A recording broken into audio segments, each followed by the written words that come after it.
Hi guys, Rachel here.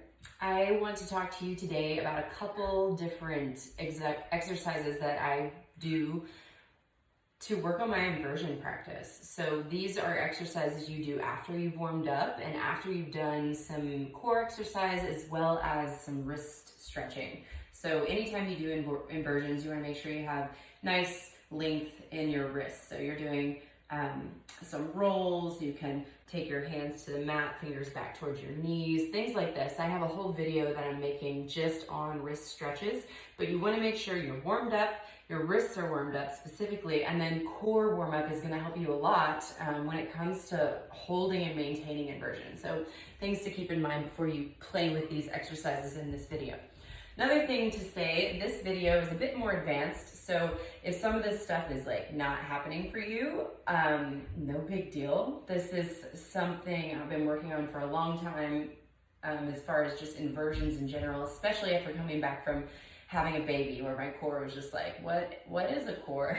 So these are little things I like to play with. Again, don't get in your head about any of this stuff. It may look like acrobatic work and it's really just playtime on your hands, but definitely don't do anything that you don't feel comfortable trying.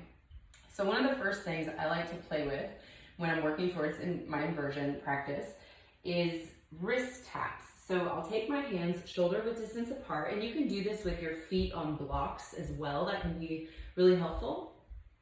Shoulder width distance apart are the hands. Fingers are kind of like spider fingers, so that you can bend a little bit in your joints of your fingers so that your fingertips are pressing into the earth. So look a little bit like spider fingers. From there, I'll take my toes to the back of my wrists, and I usually like back my hands up so my toes are really resting closer to my forearm. The balls of my feet are pressing into my wrist. And then from this space, I'll just start to shift forward and lift my heels up, thinking up, up, up, up, up in the hips, trying to get this lift as high as you can and then maintain it. So I generally like to do, anywhere 10 to 20 of these guys, but the goal is really just to try to have yourself lifted up for as long as you can, for a couple minutes or so. From there, you can take it even towards the wall so that the back of your back is up against the wall, not initially, but just close enough so that if you start to feel yourself falling or leaning forward, you can just barely tap it with either the back of your head or your back and just kind of hold here. And then you don't want to rest too much on the wall. That is really just there to help you find that midpoint, shoulders underneath your hips, because that's the goal, is to get hips stacking over your shoulders so that your legs then float up. All right, so I'll play with that for a little while, and then I'll take it a little bit wider, and I'll start to just kind of hop, pressing into hands, working to stack hips. And then again, a wall can be really helpful so that you don't have to worry about like tumbling over and having to do this over and over and over. I think a lot of times the misconception is that the wall is a crutch, and if you stay on the wall for the rest of your life, then yes, it will be a crutch. But sometimes when you're just working these drills, it's easier than having to flip over and come back. Again, core work is really important. If your core is not engaged, that's what's going to send your legs over. So anytime you are lifted, with your legs lifted above your hips, you want to think about engaging your core. So it's not like a slinky so that your legs don't fall over, but it's trying to stay all connected. And with that being said, when you move into these sort of inversions, kicking up is really not the best goal. You want to try to maintain your hips above your shoulders. So for example, if I go into a variation like this, and I'm really flinging with this leg, it's going to topple me forward. But instead, it can be really helpful to try to keep your thigh of your standing grounded leg against your torso and just play with the upward motion of your hips, lifting your heart up towards the ceiling through your back. So those can be helpful little playful drills that you can work towards, and then maybe you extend both of your legs. All right, so from there, another fun, playful activity I like to do when I'm working on especially my core strength a lot of these drills have to do with core. You can play with this one. Now this one is a bit intense on your wrists, and it takes a while to find the sweet spot for this drill. So just keep that in mind. It's a little funky, this guy. So you're going to take your legs wide.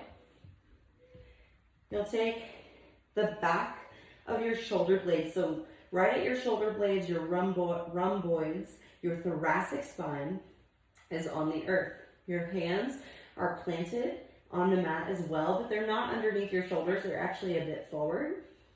From here, you're going to lift your heels up and then start to come to the tips of your toes, and eventually your legs will go out wide. So you're here.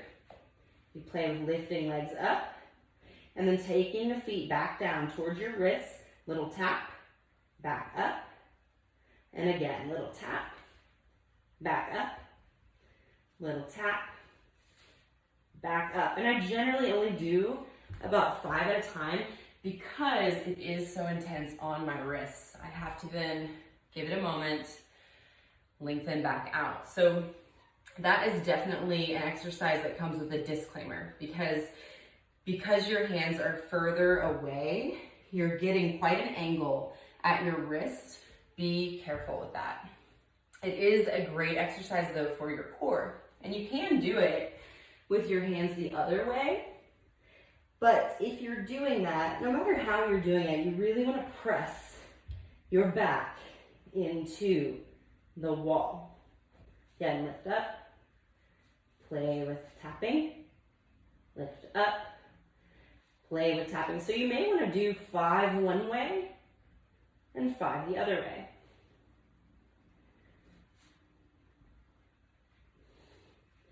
And trying to maintain control and maintain a steady foundation of breath as you do this.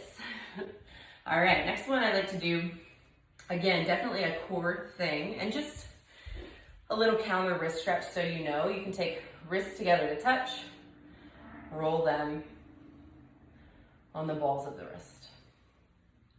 Go opposite way. Okay.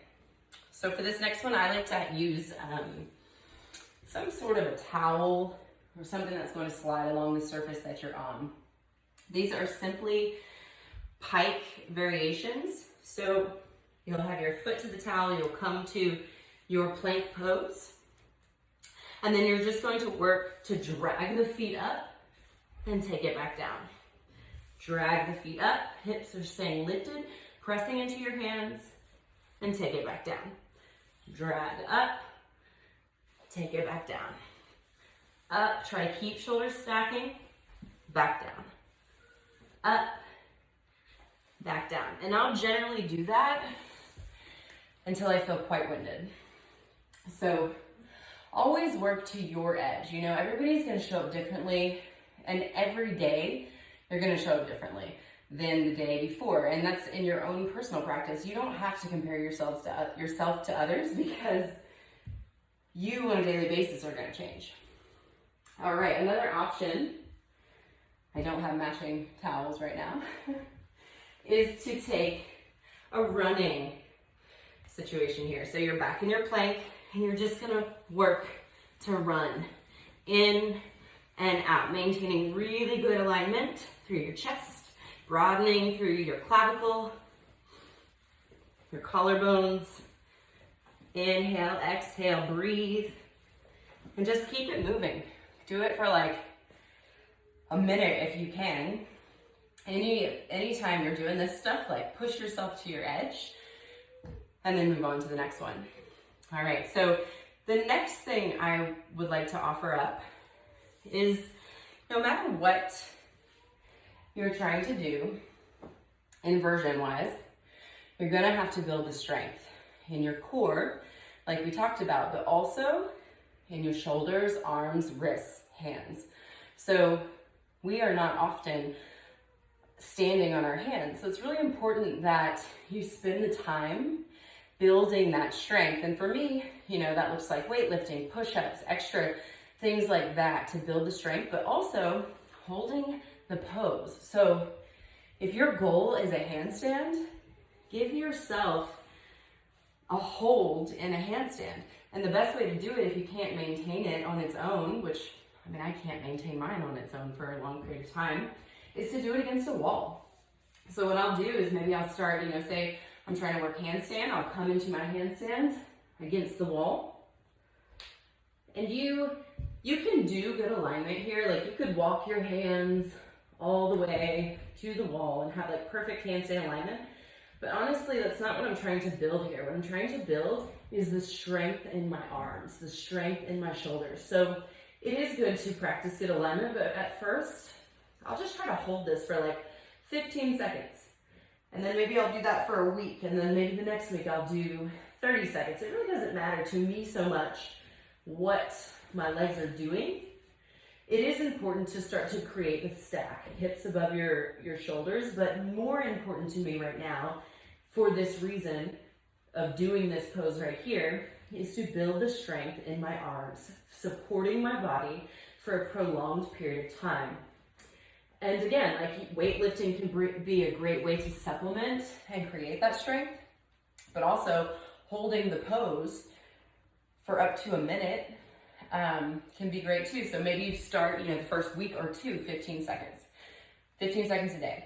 Maybe then you go up to 30 seconds, 2 weeks or a month or a year. I mean, however long it takes you.